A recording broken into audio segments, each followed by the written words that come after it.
Assalamualaikum warahmatullahi wabarakatuh. Saya Nurma Mustika akan menjelaskan materi pertemuan kelima, yaitu desain antarmuka. Antarmuka atau yang disebut dengan interface merupakan sebuah tampilan yang berhubungan langsung dengan pengguna, dan fungsi antarmuka yaitu untuk menghubungkan antara pengguna dengan sistem operasi sehingga komputer dapat dioperasikan. Selanjutnya ada yang pertama, ada dasar-dasar desain antarmuka yang terdiri dari direct manipulation, yaitu user mendapatkan dampaknya setelah melakukan suatu aksi. Selanjutnya ada user control, yaitu user dapat mengontrol dan menginisialisasi suatu aksi. Selanjutnya ada feedback and communication, yaitu memberitahukan kepada user apa yang terjadi dari suatu aksi. Lalu yang berikutnya, kedua, ada prinsip desain antarmuka, yaitu terdiri dari konsistensi, artinya berarti harus konsisten dalam merancang sebuah aplikasi sehingga user tidak mengalami kesulitan saat mengoperasikannya. Yang kedua ada what you see is what you get. Artinya tidak ada perbedaan antara yang dilihat di layar dengan hasil output. Yang ketiga ada aesthetic integrity, yaitu informasi diorganisasikan dengan baik dan konsisten dengan prinsip desain visual yang baik. Materi yang ketiga berikutnya adalah interface design, yang meliputi antarmuka program internal dan eksternal untuk pengguna, dan desain antarmuka internal dan eksternal yang diperoleh dari model analisis. Materi selanjutnya yang keempat adalah desain software yang baik, yaitu yang pertama, mampu beradaptasi. Sebuah software harus mampu beradaptasi dan mengikuti perubahan teknologi sesuai dengan perkembangan zaman. Yang kedua, interoperability, yaitu sebuah software mampu berinteraksi dengan aplikasi lain, yaitu contohnya dalam hal impor ekspor seperti itu. Lalu selanjutnya mobility, yaitu sebuah software yang telah dibuat dapat berjalan di berbagai macam sistem operasi lain.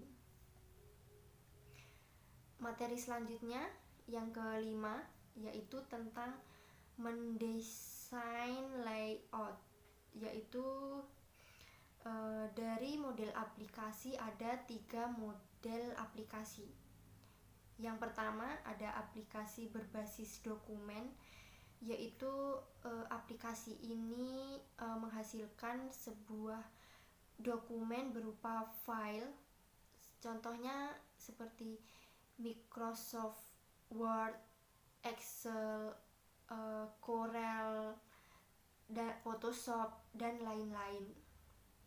Yang kedua ada aplikasi non-dokumen, yaitu aplikasi ini tidak menghasilkan dokumen yang bisa dibuka dan dirubah kembali. Contohnya seperti Microsoft Outlook, MySQL, MYOB, dan lain-lain. Yang terakhir, yang ketiga, ada aplikasi utilitas, yaitu aplikasi ini sifatnya hanya sebagai tambahan. Contohnya media player, yaitu untuk memutar atau menonton video.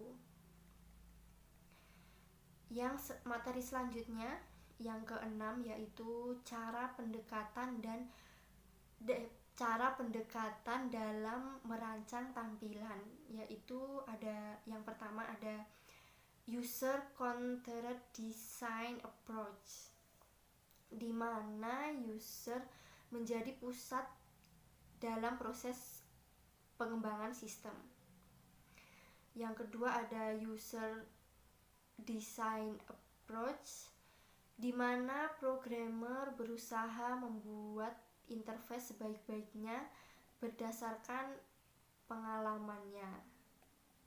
Kemudian yang materi ketujuh yaitu ada prinsip dan petunjuk perancangan, yaitu yang pertama ada urutan perancangan, yang kedua perancangan tampilan berbasis teks, yang ketiga perancangan tampilan berbasis grafis, dan yang keempat waktu tanggap.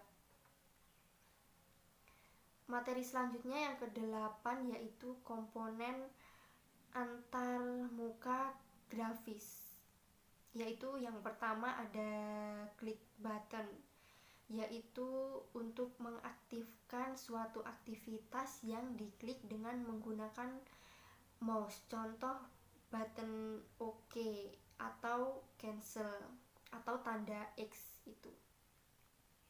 Yang kedua ada text field yang berisi kolom isian, biasanya untuk memasukkan teks data. Yang ketiga ada text area berisi kolom isian lebih dari satu.